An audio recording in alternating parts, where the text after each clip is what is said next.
Everyone, so let's start our new topic of biology, which is human ear. So human ear से related questions काफ़ी important बनते हैं.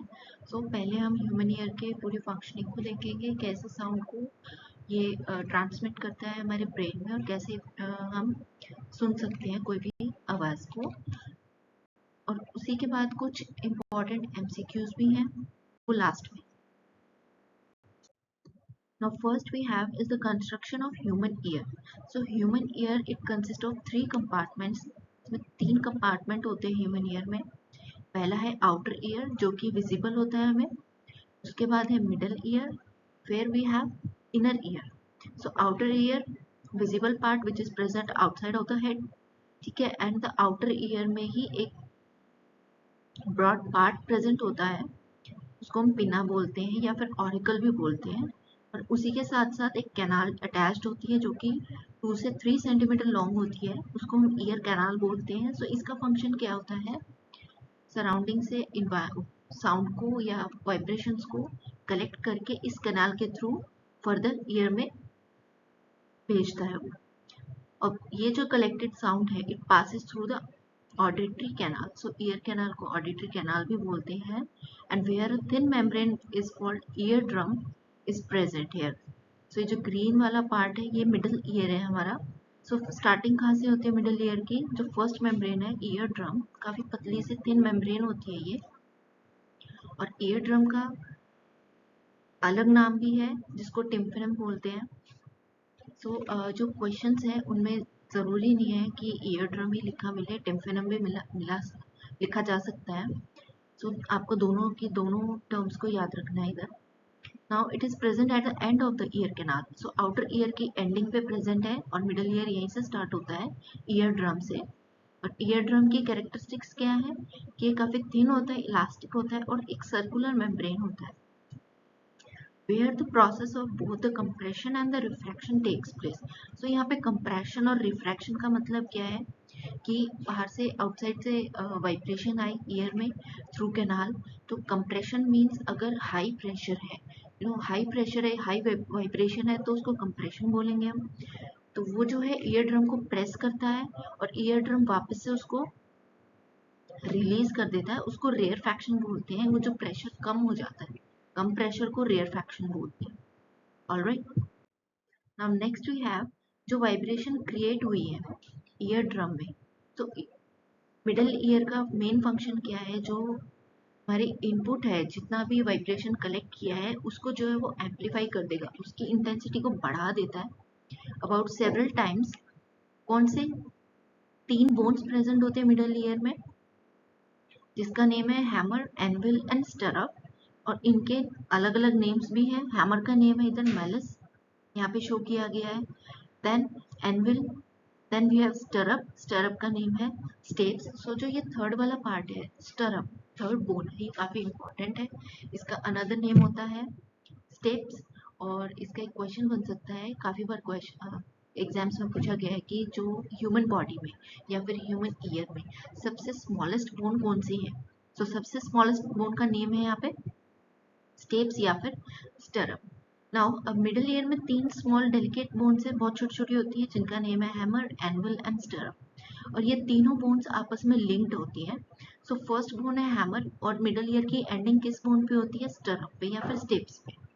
सो यहाँ पे यही बताया गया है कि भाई one and of the bone is called hammer, जो कि ईयर कैनाल को टच कर रहा है, ईयर ड्रम को टच कर रहा है. And its other end is connected to the second bone. उसके बाद सेकंड बोन आती है हमारे पास एनविल, और anvil is further connected to the third bone जिसका नेम है stirrup. And the free end of the stirrup, अब फर्दर स्टरअप में मिडल पार्ट जो है ईयर का वो खत्म हो जाता है स्टरअप पे, और स्टरअप जो है वो फर्दर कनेक्ट होता है जो कि इनर पार्ट आ जाता है ईयर का. तो यहाँ पे यही है the free end of the stirrup it is held against the membrane over the oval window of the inner ear. यहाँ पे ये हम देख सकते हैं ओवल शेप में, this is stapes. So the middle ear it transmits. So main function क्या है मिडल ईयर का, कि जितने भी इनपुट आया है हमारे पास, जितना भी वाइब्रेशन कलेक्ट किया है ईयर कैनाल के थ्रू, तो उस सभी सिग्नल को ये है ना एम्पलीफाइड कर देगा, which will convert sound wave into the, वो फर्दर इनर ईयर में उसको ट्रांसमिट कर देता है। सो यहाँ पे इम्पॉर्टेंट कंसेप्ट ये है कि जो हमारा आउटर ईयर है और जो मिडल ईयर है, सो इन दोनों में जो है एयर प्रेजेंट होती है, इनर ईयर में एयर प्रेजेंट नहीं होती है। उसको हम फर्दर स्टडी करते हैं। नाउ इनर ईयर जो है, इसकी शेप कैसी होती है? क्वाइल्ड शेप होती है। उसको हम बोलते हैं क्वाइल्ड ट्यूब होता है, उसको हम बोलते हैं कॉशलिया, जो कि जो प्रेशर जितना भी ट्रांसमिट हुआ है मिडल ईयर से, तो उस प्रेशर को जो है वो इलेक्ट्रिकल सिग्नल्स में चेंज कर देता है। अब क्वेश्चन ये बनता है कि भाई इनर ईयर में जो सिग्नल्स आए वाइब्रेशन की फॉर्म में, उसको इलेक्ट्रिकल सिग्नल में वो कैसे चेंज करता है? सो एक साइड जो है कॉशलिया की, ये स्पाइरल पार्ट कॉशलिया है, ये रहा ब्लू पार्ट में इधर शो किया गया है। जो स्पाइरल पार्ट है इधर कॉशलिया है, it is filled up with liquid, इसमें लिक्विड प्रेजेंट होता है, और जो वो लिक्विड होता है it is very sensitive to sound. चाहे कम वाइब्रेशन हो चाहे बहुत ज्यादा वाइब्रेशन हो, वो तुरंत डिटेक्ट कर लेगा साउंड। और जो अदर साइड ऑफ कॉशलिया है, उसके बाद फर्दर ये ऑडिटरी ट्यूब है, यहाँ पे इसका अनदर नेम भी है। सो ये जो ऑडिटरी नर्व के थ्रू है, ये ऑडिटरी जो ट्यूब है, ये फर्दर ब्रेन को कनेक्ट करती है, और जो ब्रेन है that will interpret them as a sound. Brain जो है इन सिग्नल्स को डिटेक्ट करता है और हमें in the form of sound, हमें जो है we get to hear the sound of the object और song whatever we are hearing. So अब ये फंक्शंस हो गए हमारे ईयर के। सो ईयर के केस में मेन चीज ये याद रखनी है कि हर एक पार्ट के डिफरेंट डिफरेंट नेम्स क्या हैं, ठीक है। This is the most important, और सबसे इम्पॉर्टेंट क्वेश्चन यही आता है कि जो इनर ईयर में स्पाइरल पार्ट होता है उसको हम कॉशलिया बोलते हैं, and second the most important is जो स्मॉलेस्ट बोन है उसका नेम क्या है। दोनों नेम याद रखने हैं आपको। ना फर्स्ट क्वेश्चन यहाँ पे है कि name the smallest bone in the year, जिसका नाम है स्टेप्स एंड स्टरअप भी बोलते हैं उसको, and which part of the internal ear is responsible for hearing. So it is cochlea, क्योंकि इसमें लिक्विड प्रेजेंट होता है और जो कि सेंसिटिव होते हैं साउंड के, और यही लिक्विड की वजह से ब्रेन में जो है सिग्नल्स ट्रांसमिट होते हैं। अब इनर ईयर में name the two parts of the inner year और उनके फंक्शंस।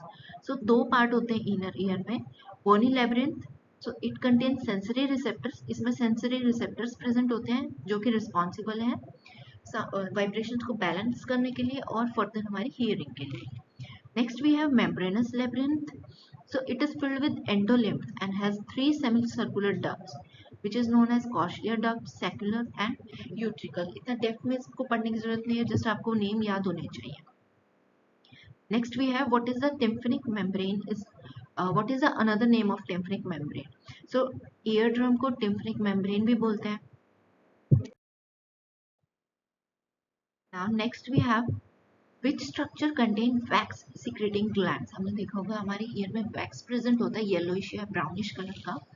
ओके, सो वो कहाँ पे प्रेजेंट होता है? It is present in auditory meatus या फिर ईयर कैनाल में, जो 2 से 3 सेंटीमीटर लॉन्ग का जो पैसेज होता है पतला सा, जो हमारे आउटर ईयर और मिडल ईयर को कनेक्ट करता है। तो वहाँ पे जो है ये वैक्स सिक्रेटिंग ग्लैंड्स प्रेजेंट होते हैं, और इन्हीं के साथ साथ स्मॉल फाइन हेयर्स भी प्रेजेंट होते हैं। यस इट इज ट्रू, इस ऑडिटरी मेटिस में ईयर कैनाल में स्मॉल फाइन हेयर्स भी प्रेजेंट है। इनका जो वैक्स प्रेजेंट है और जो फाइन हेयर्स प्रेजेंट है, इनका रोल ये होता है कि जो डस्ट पार्टिकल्स है उसको मैक्सिमम से मैक्सिमम ये जो है रोक देता है, ताकि अंदर का ईयर डैमेज ना हो। अब which structure connects the middle ear cavity with the firings? So वो है auditory tube and this is his second name which is Eustachian tube. अब next question important है, what is the audible range of the human ear? It is from 20 Hz to 20 kilohertz. So इसका एक अलग option में बन सकता है कि 20 Hz से 20,000 Hz भी हो सकता है। So आपको यूनिट ध्यान में रखनी है, अगर यहाँ पे भी 20 है तो it must be in kilohertz, और अगर इधर 20,000 है तो it must be in hertz. और हर्ट्ज जो है फ्रीक्वेंसी की यूनिट होती है। Now sound is a longitudinal और ट्रांसवर्स वेव। कौन सी टाइप की वेव है sound? So sound is longitudinal wave. Longitudinal wave कौन सी होती है? The waves which travels in the same direction as that of propagating wave. सो इसके बारे में फर्दर हम जो है अभी नेक्स्ट हमारा टॉपिक होगा sound. Human ear sound chapter का ही इम्पोर्टेंट पार्ट था, इसलिए ह्यूमन ईयर पे अलग एक सेक्शन बनाया, अलग क्लास है। तो जो नेक्स्ट हम साउंड चैप्टर पढ़ेंगे उसमें डिफाइन किया गया है कि भाई लॉन्गिट्यूडनल वेव और ट्रांसवर्स वेव में क्या डिफरेंस है। तो यहाँ पे सिर्फ क्वेश्चन के अकॉर्डिंग ये है कि साउंड लॉन्गिट्यूडनल वेव होता है या transfer wave, so it is longitudinal wave. Transfer wave इसका परपेंडिकुलर फ्लो होता है, इन द सेम डायरेक्शन में फ्लो होती है। ये ट्रांसफर वेव जो है परपेंडिकुलर डायरेक्शन में फ्लो करती है। Alright, now thank you so much for today's class. Next class में we will continue our sound chapter, जो कि क्लास 9th का चैप्टर है, and it is also really important for the DSSB exam. Thank you so much.